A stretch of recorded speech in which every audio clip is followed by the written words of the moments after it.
एक दिन भगवान ने कहा कि चलो, मैंने इंसान भेजे हैं संसार में, जाकर मैं देखूं कि मेरे इंसान इस समय कर क्या रहे हैं। तो भगवान ने नारद जी से कहा कि जाओ नारद जी, मेरी बनाई रचना को देख कर आओ, क्या चल रहा है संसार में।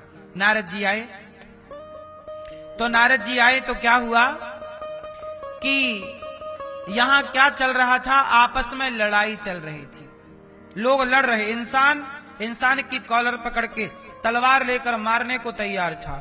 नारद जी डरे, नारद जी दौड़े दौड़े गए, भगवान ये आपने कैसे इंसान बनाए हैं, ये तो आपस में ही लड़ रहे हैं। तो भगवान बोले उनके लड़ने का कारण क्या है, पता लगा के आओ। तो नारद जी फिर आए, तो उन लड़ने वालों से पूछा कि भाई साहब बताओ आप लोग लड़ क्यों रहे हो। अरे बोले मैं हिंदू हूं, बोला कि ये मुसलमान है, बोला कि ये बड़ा है, ये छोटा है, ये इस जाति का है, ये उस जाति का है। नारद जी फिर गए, हे भगवान वहां तो कोई हिंदू और कोई मुसलमान आपस में लड़ रहा है।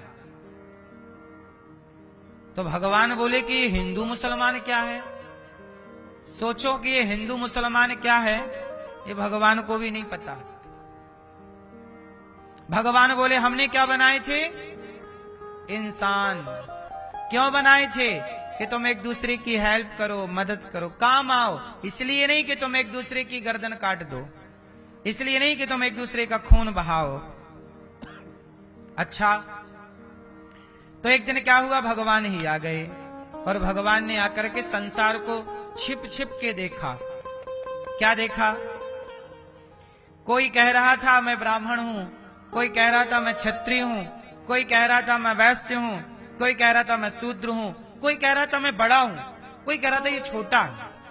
भगवान बोले हे भगवान, भगवान बोले कि मैंने तो सबको एक सा बनाया है, सबके लिए पानी नदियों में है, सबके लिए प्रकाश सूर्य में है, सबके लिए एक सी अग्नि। ईश्वर ने कोई भेद बनाया क्या, ईश्वर ने सबको एक सी अग्नि, एक सा जल, एक सी वायु, एक सी प्रकृति दी, लेकिन यहां के कोई ऊंचा कोई नीचा अपने आप को मानने लग गया। अच्छा बताओ, सनातन धर्म में कितनी जातियां हैं,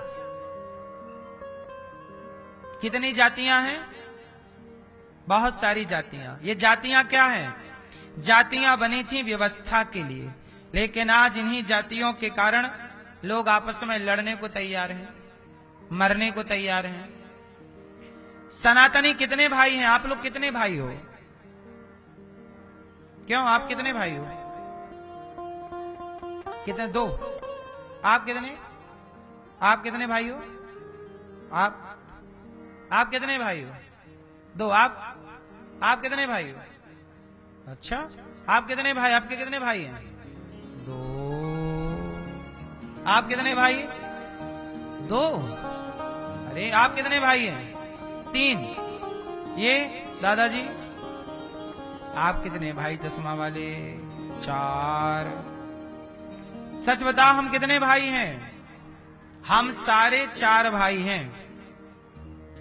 कितने भाई हैं, हम चार भाई हैं, और चार भाई एक दूसरे से लड़ रहे हैं।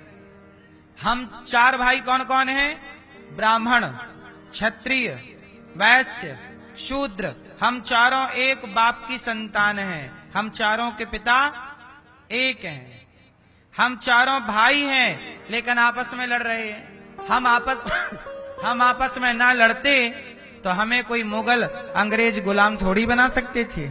हमें गुलाम इसलिए बनाया क्योंकि हम आपस में लड़ गए। फूट डालो शासन करो, अंग्रेजों ने नारा दे दिया। जरा सोचिए कि हम सनातनी संगठित होते तो हमें कोई गुलाम बनाता, लेकिन आप लोग बट गए।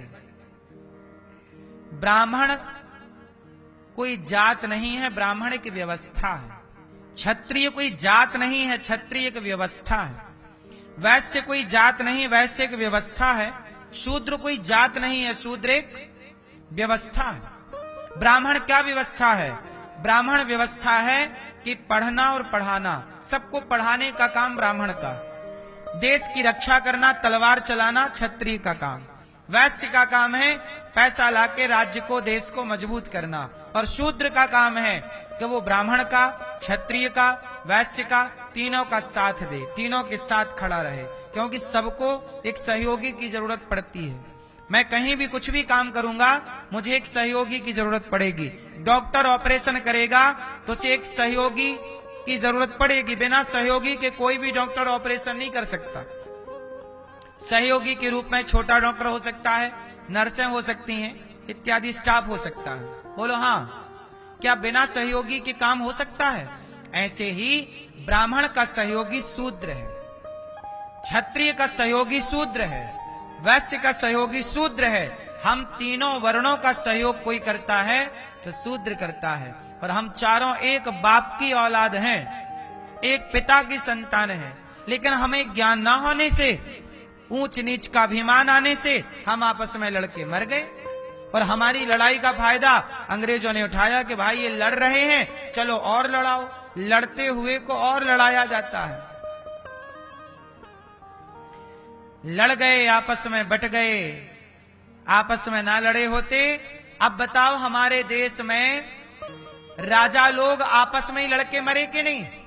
एक राजा दूसरे राजा से लड़ गया, जबकि दोनों क्षत्रिय हैं।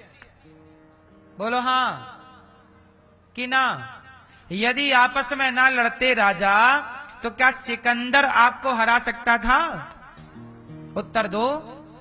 जब सिकंदर आया तो हमारे देश में सारे राजा अपने आपस में लड़ रहे हैं। उसने एक को हराया, अपनी सेना मजबूत की, दूसरे में फूट डलवा दिया और लोग घुस गया। बोलो हाँ। यदि हम आपस में ना लड़ते तो हमारा देश दुनिया की सबसे बड़ी अर्थव्यवस्था होता, हम बहुत संपन्न होते। आज हम गरीबी से लड़ना रहे होते। आज 2025 में। बोलो हाँ। आज अमेरिका हमें आंख ना दिखा रहा होता। अमेरिका बोलता हम टैरिफ लगा देंगे, धमकी देता रहता है। हम सबसे बड़े होते यदि हम आपस में ना लड़ते तो। इसलिए अभी भी कुछ नहीं बिगड़ा। अभी भी आप आपस में न लड़ो, संगठित रहो और भारत की बनी चीजों को अब आप पहले नंबर पे रखो। भारत का निर्माण जो है, मेड इन इंडिया से बनी चीजें, आप चीजों को, वही चीजें खाओ जो भारत में बनती हैं, वही कपड़े पहनो जो भारतीय कपड़े हैं। आजकल ये पता कर लो कि कौन सी चीज भारत की है, कौन सी चीज भारत की नहीं है। जो भारत में निर्मित चीजें हैं उन्हीं का उपयोग किया जाए। क्यों? धीरे धीरे बदलाव लाएंगे तो हमारी अर्थव्यवस्था मजबूत होगी। अब देखो, अमेरिका हमें आंख दिखा रहा है, चाइना हमें आंख दिखा रहा है, और हम चाइना का सामान खरीदेंगे तो हमारा पैसा चाइना में चला जाएगा। सरकारें बंद नहीं कर सकती, आम पब्लिक ये काम कर सकती है। ये जिम्मेदारी हमारी है। सरकार बैन नहीं लगा, सरकार ये नहीं कह सकती ना कि अमेरिका तुम भारत में कुछ मत बेचो, क्योंकि ये तो बड़ी बात हो जाएगी ना कि एक देश को मना नहीं कर सकते। लेकिन जब आम जनता समझदार हो जाएगी तो वो अपना बेचना ही बंद कर देंगे भारत में, क्योंकि भारत को भारत की चीजों से प्रेम हो जाएगा। इसलिए अपने राष्ट्र से प्रेम करिए। और आपस में लड़ना सही है कि नहीं? क्यों भैया? तो आप कौन हैं? आप ब्राह्मण हैं, क्षत्रिय हैं, वैश्य हैं, शूद्र हैं या सनातनी हैं? क्या हो? मत कहो कि हम ब्राह्मण हैं, मत कहो कि हम क्षत्रिय वैश्य शूद्र हैं, सदा कहो हम सनातनी हैं। हम सत्य सनातन धर्म को जानने और मानने वाले लोग हैं। हम कौन हैं? सनातनी हैं।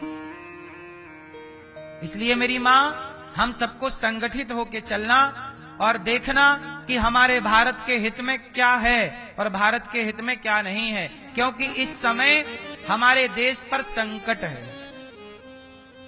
इस समय हमारे देश में क्या है? संकट है। संकट क्या है कि बहुत सारे देश हमें गलत नजर से देख रहे हैं। कब कौन सा देश आक्रमण कर दे, कब कौन सा देश क्या षड्यंत्र कर दे। इसलिए हम सबको अपने भारत की बनी चीजों को ही पहले नंबर पे रखना चाहिए। सही है बात की गलत है? इसलिए पहली भक्ति है राष्ट्र की भक्ति। राष्ट्र धर्म पहला धर्म है हम सबका, है या नहीं? किस किस का धर्म पहला राष्ट्र धर्म है? पहला धर्म राष्ट्र धर्म, राष्ट्र की रक्षा, राष्ट्र की सुरक्षा बहुत आवश्यक है।